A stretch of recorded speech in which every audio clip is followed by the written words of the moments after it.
She thought I was concealing a weapon, but it was just a human thing. She didn't understand.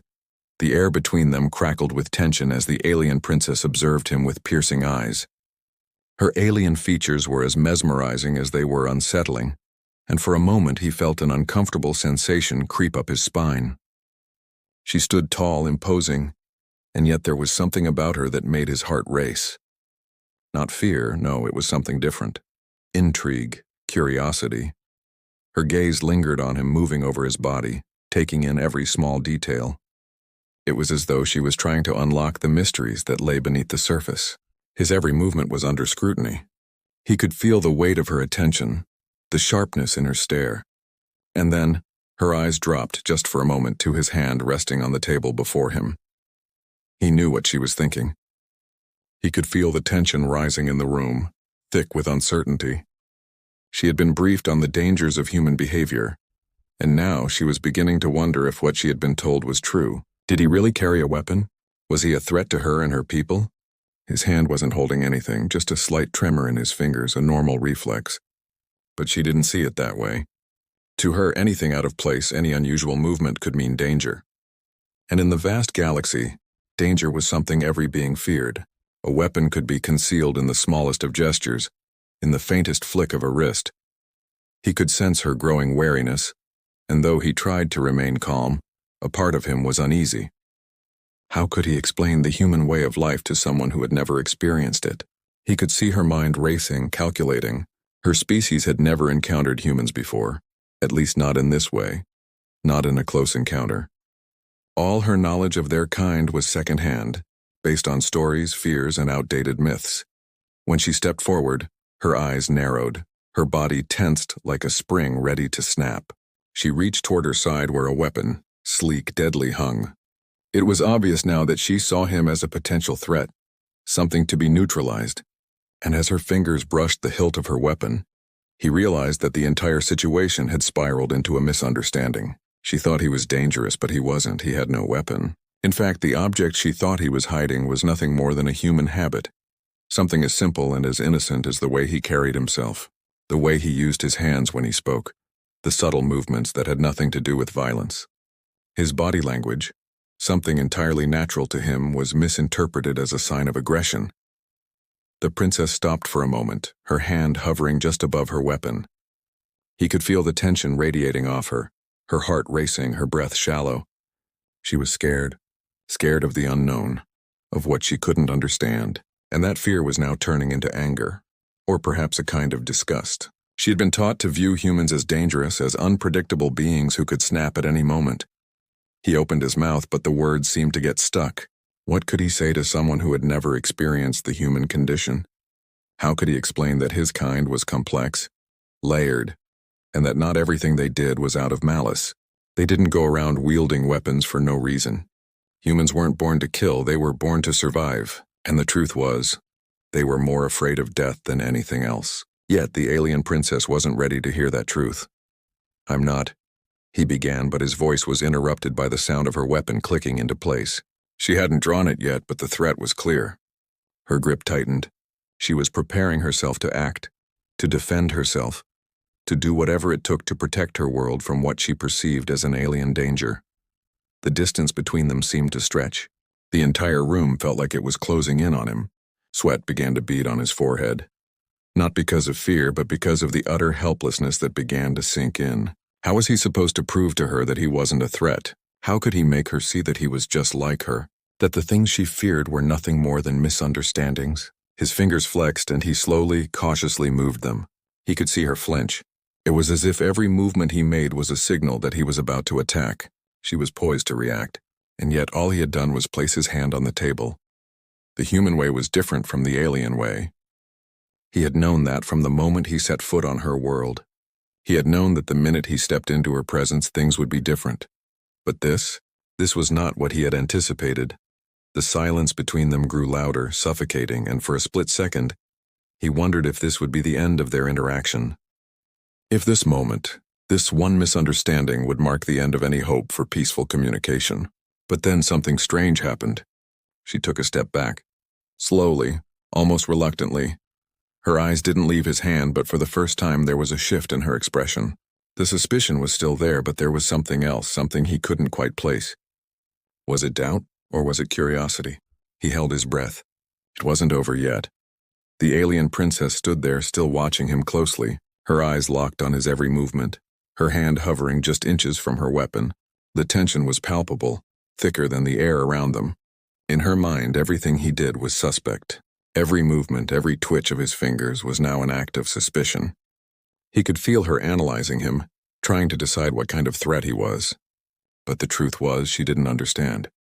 He took a breath, trying to steady his nerves. This wasn't what he had expected when he first encountered the princess. He had assumed that communication would be challenging, but not like this. He hadn't anticipated the fear that would cloud their interactions, or the way their differences would create such an intense chasm between them. It wasn't his fault, he knew that, but still, he couldn't help but feel a deep sense of frustration. He wanted to explain, to show her that he wasn't a danger, that humans weren't what she had been told they were, but words they felt insufficient. How could you explain the complexity of a species with just a few sentences? Humans didn't always act logically. They were unpredictable, yes, but that didn't make them dangerous, at least not in the way she seemed to think. "Please listen to me," he finally said, trying to keep his voice calm, but the words seemed to fall flat, swallowed by the thick silence between them. The princess didn't respond. Her eyes narrowed as if she had heard it all before. The same words, the same reassurances. She had been taught to believe that humans were a threat. To her there was no room for doubt, no room for understanding. Only fear. He could see her mind working, her thoughts racing faster than she could process them. Each word he spoke was met with skepticism, each explanation dismissed before it could even be considered. She had been conditioned to believe that humans were violent, unpredictable, and dangerous. Her race had been taught to avoid them, to fear them, to prepare for the worst. But this wasn't the worst.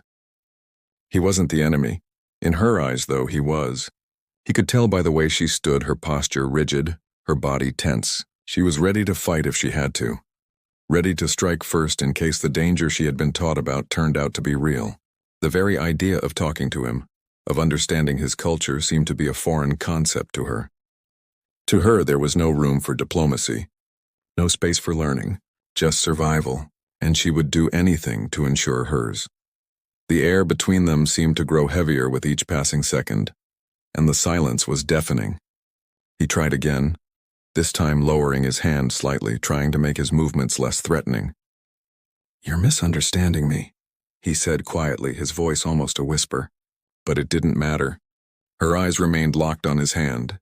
He could almost feel her disbelief.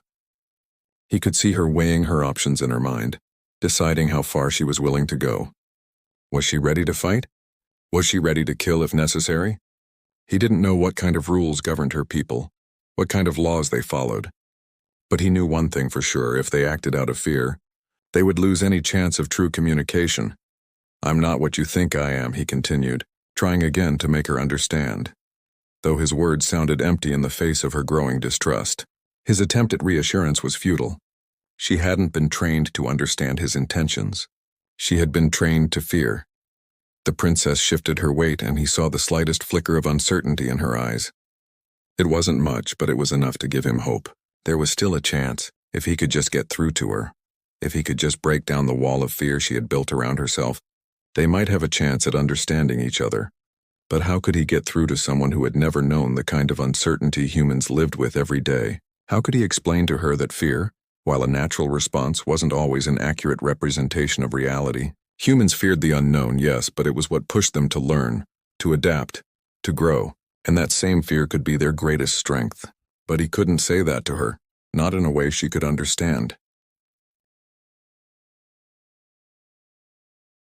The alien princess took a step back, eyes never leaving his hand.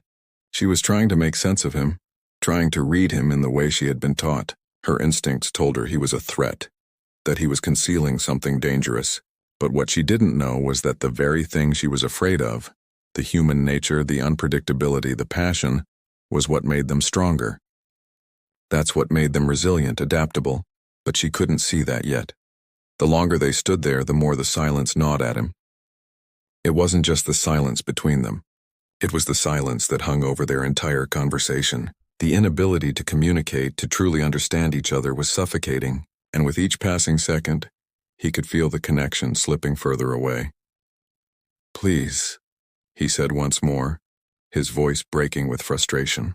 But this time there was a hint of desperation. "You have to believe me. I don't mean any harm. I'm just human. This is just how we are." The princess didn't respond. She only took another cautious step back, still on high alert, still not trusting him. His mind raced. Was this how it was going to end?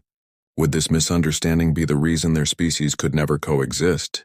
Or was there still a chance to change her perception of him and humanity? The room was silent.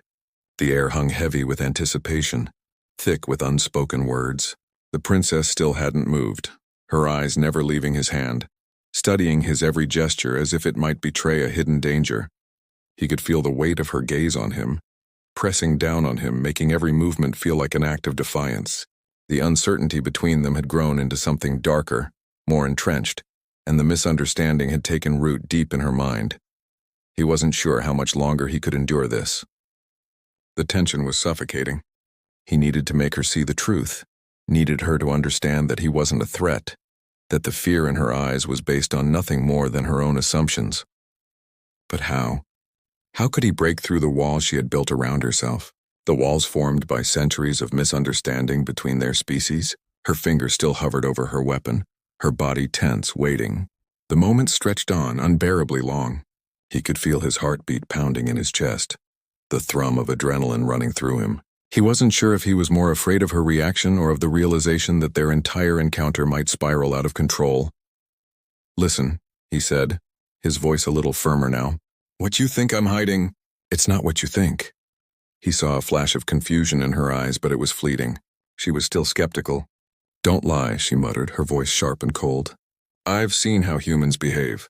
You can't hide your true nature." He swallowed hard. Her words stung, but he couldn't let that stop him. She had been taught to see humans as monsters, as creatures to be feared. He couldn't blame her. Her experience had shaped her perceptions. But he wasn't a monster, and he would prove that to her no matter what it took. With a deep breath, he moved his hand slowly, deliberately. He was aware of the way she watched him, her body bracing for an attack that never came. He kept his movements steady, avoiding any sudden gestures that might escalate her fears. He opened his hand fully, revealing the object he had been holding all along. It was nothing. Just a simple, everyday human object. A small, harmless item that anyone would have in their pocket, in their bag, or on their person at any given time. It wasn't a weapon. It wasn't a tool of destruction. It was a... He hesitated, wondering if she would even understand the concept. A device used by humans to communicate, to function, to navigate their complex world. The princess stared at the object in his hand. Her eyes flickered, confusion still evident in the sharpness of her features. It was clear that she had no idea what it was. She had never seen anything like it before. "What is that?" she asked, her voice cautious now, more curious than accusatory. "It's nothing," he said, his voice soft. "Just a human thing." She took a step closer, her eyes narrowing as she leaned forward slightly. She seemed to be trying to make sense of it, but her confusion only deepened. To her it was foreign, strange, unfamiliar, and unsettling. But to him it was something as common as a pen or a phone. Something that every human carried with them. Something that had no threat in it, no danger. "It's not a weapon?" she asked again, her tone less certain now, as if the weight of her own question was beginning to sink in. "No," he replied. "It's not. It's just a tool. Something humans use every day. But you wouldn't know that. Not yet." She stepped back, still eyeing the object with wariness. The tension in her posture hadn't completely disappeared, but there was something different now. Something had shifted. The rigid line of her shoulders had softened ever so slightly, and her hand, which had been poised to draw her weapon, now hovered in the air, uncertain. He could see the wheels turning in her mind.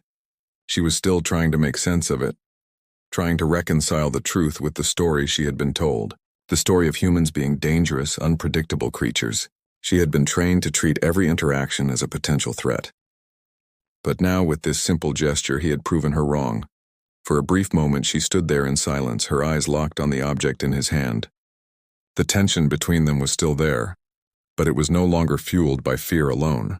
Now there was curiosity. The kind of curiosity that comes when a being encounters something they don't understand, something that forces them to reconsider their beliefs. You, she paused, her voice softer now. You're not what I thought you were. He didn't respond immediately, sensing the change in her tone, the shift in her perception. She had let go of the fear just a little, but it wasn't enough to bridge the gap completely. Not yet. I'm not, he said after a moment, his voice quiet but firm. But that doesn't mean I'm not dangerous. Just not in the way you think. Her brow furrowed at his words as if trying to understand the complexity of his statement. What do you mean? He hesitated. This was the delicate part, the part where understanding could either blossom or shatter. Humans are unpredictable. We're messy. We don't always make sense. We act out of emotion, out of survival. But we don't want to hurt anyone. We just want to live. The princess took a step back, still processing his words. You're saying that you're not a threat because of how you think? Exactly, he said. It's not about the tools we use or the weapons we carry. It's about our minds. And our hearts. We might seem dangerous because we don't always follow rules, but we don't do it to hurt others. We do it because we can't always predict what's coming next, and sometimes we have to make hard choices. Her eyes softened as she considered this. I've been taught to fear you, she admitted quietly, as if she were speaking more to herself than to him. We've all been taught to fear you. I know, he said. But I'm not asking you to trust me right away. I'm just asking you to see that we're not what you think. She nodded slowly, her gaze never leaving him. The connection between them was fragile, tentative, but it was there. He could feel it, like a thread that had just begun to unravel. The room felt smaller now, as if the walls had closed in on them. The air was still, and the silence between them hung heavily, like a cloud threatening to burst. The princess had taken a step back, her expression softer than before, but there was still a wariness in her eyes. It wasn't fear anymore, but it was something else, something he couldn't quite read. A mixture of doubt and curiosity, perhaps. She was struggling with the shift in her worldview, trying to reconcile everything she had learned with the reality of standing before him. He watched her closely, wondering if his words had made any impact at all. She had admitted that she had been taught to fear humans. That much was clear. But what would it take to break down the walls built by generations of fear and misunderstanding? How could he make her see that there was more to humanity than violence? That there was a depth to them that transcended their reputation? You said humans are unpredictable, the princess said, breaking the silence. Her voice was less accusatory now, but still laced with uncertainty. Is that a good thing or a bad thing? He took a moment to think. The question wasn't easy to answer. Was unpredictability a strength or a weakness? To him, it was both. It was the very thing that made humanity resilient, but it was also the thing that often led to conflict. It's both, he said, his voice steady.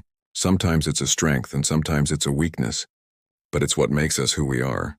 We don't always have control over everything.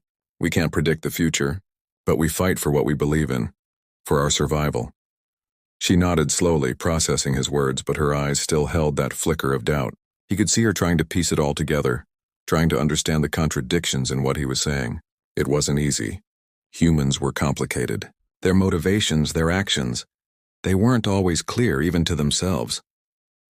You've been taught to fear us, he continued, stepping closer to her, but keeping a safe distance. And maybe that's because we can't be controlled.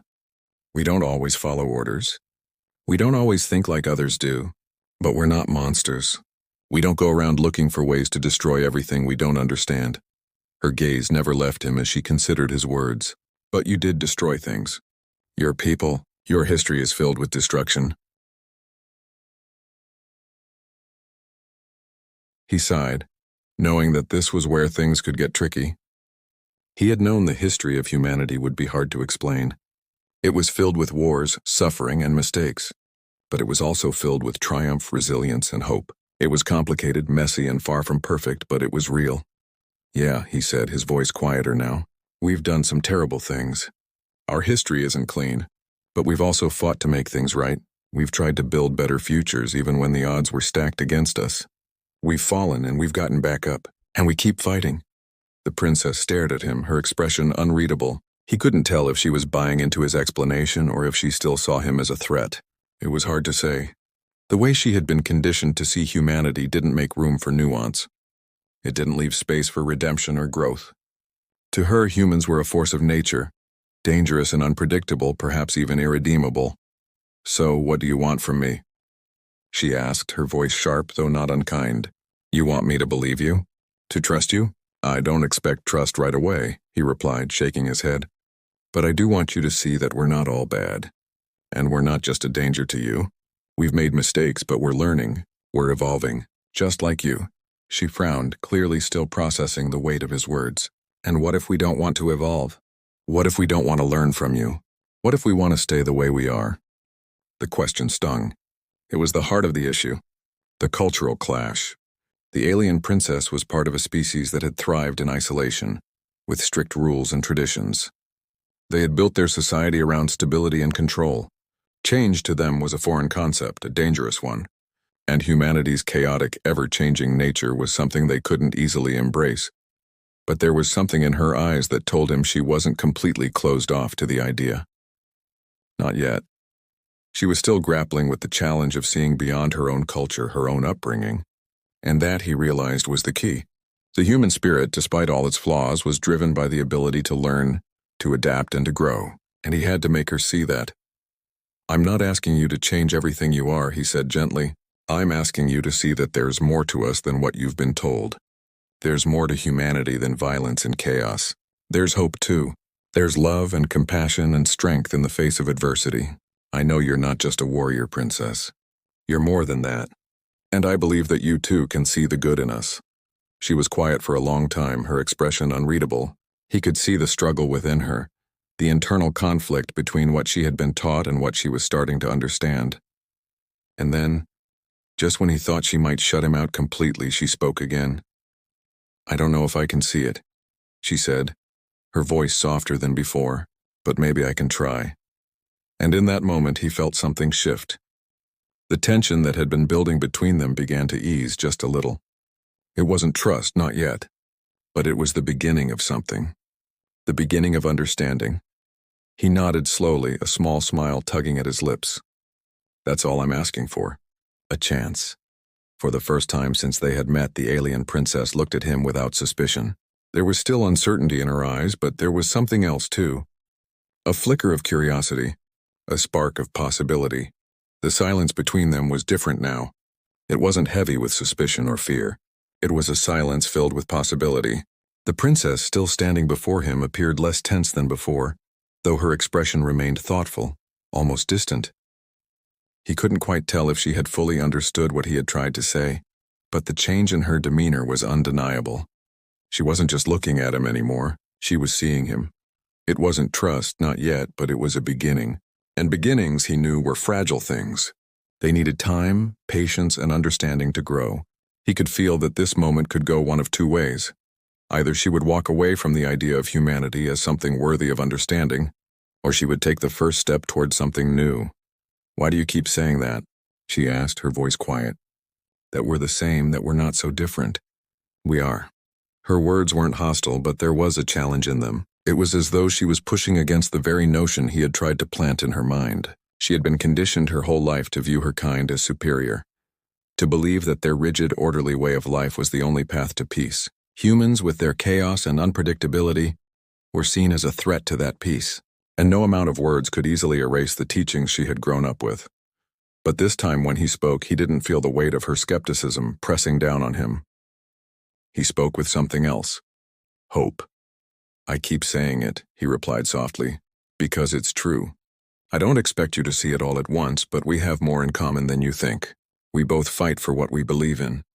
We both strive for something better, even if we don't always know how to get there. We're both trying to survive in a universe that doesn't always make sense." She was silent for a moment, as if contemplating his words, and he could see the wheels turning behind her eyes. He wasn't sure if she was ready to accept it, but at least she was listening now, and that was more than he could have hoped for when they first met. The princess stepped forward slowly, her posture still poised, but her steps more deliberate, almost measured. She wasn't moving with the same intensity as before. There was no threat in her movements, only curiosity. "You talk about survival," she said, her voice thoughtful. "But survival is more than just fighting. It's more than just existing. It's about order, about control. That's what my people believe. We thrive on structure, on knowing what comes next. Chaos is unsettling. He nodded, understanding what she meant. Her species had built their entire civilization on control, on maintaining balance and stability. It was the foundation of everything they did, and he could see why the unpredictability of humans would be so difficult for them to understand. The way humans acted, the way they reacted to the unexpected, was something entirely foreign to her. "I get that," he said gently, his voice softer now. "I do, I understand the need for order. But humans, we don't always work that way. We thrive on unpredictability, on making choices even when we don't know what will happen next. But that doesn't mean we're all chaos. It means we find strength in the unknown. We find strength in our differences." The princess hesitated, her gaze steady, her expression unreadable. She was absorbing his words, but he could tell that it wasn't an easy concept for her to embrace, and he didn't expect it to be. It would take time. He knew that. "I've heard stories," she said quietly, her eyes lowering slightly. "Stories of human destruction, of chaos. And I've been taught to be afraid of that, to fear what you could do, what you could become." "Humanity has its dark side," he replied, his voice quiet but resolute. "We've made mistakes. We've caused pain. But we're not defined by our mistakes. We're defined by how we choose to move forward, how we choose to change." She looked up at him then, her eyes meeting his, and for the first time he saw something in her gaze that wasn't suspicion, wasn't fear. It was a quiet recognition, a glimmer of understanding. She was beginning to see the humanity in him, not just the alien in him, and that, he realized, was the first step. "But how do we change?" she asked softly, almost as if she were asking herself as much as him. "How do we change something that has been so ingrained in us for so long?" "Step by step," he replied. "One choice at a time. And it won't be easy. It never is. But change is possible. If we want it, and if we're willing to listen."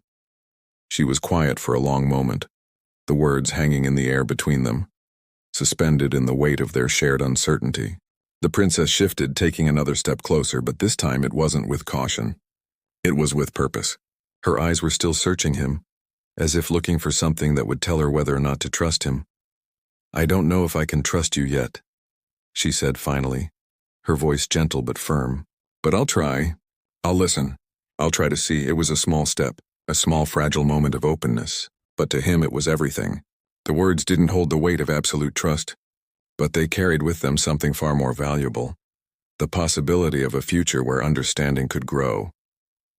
The princess, once a figure of uncertainty and suspicion, now stood before him as something else, a fellow traveler in this uncertain universe. They were from different worlds, but in that moment, it felt like they weren't so different after all. For the first time since their meeting, he allowed himself to believe that maybe, just maybe, they had a chance.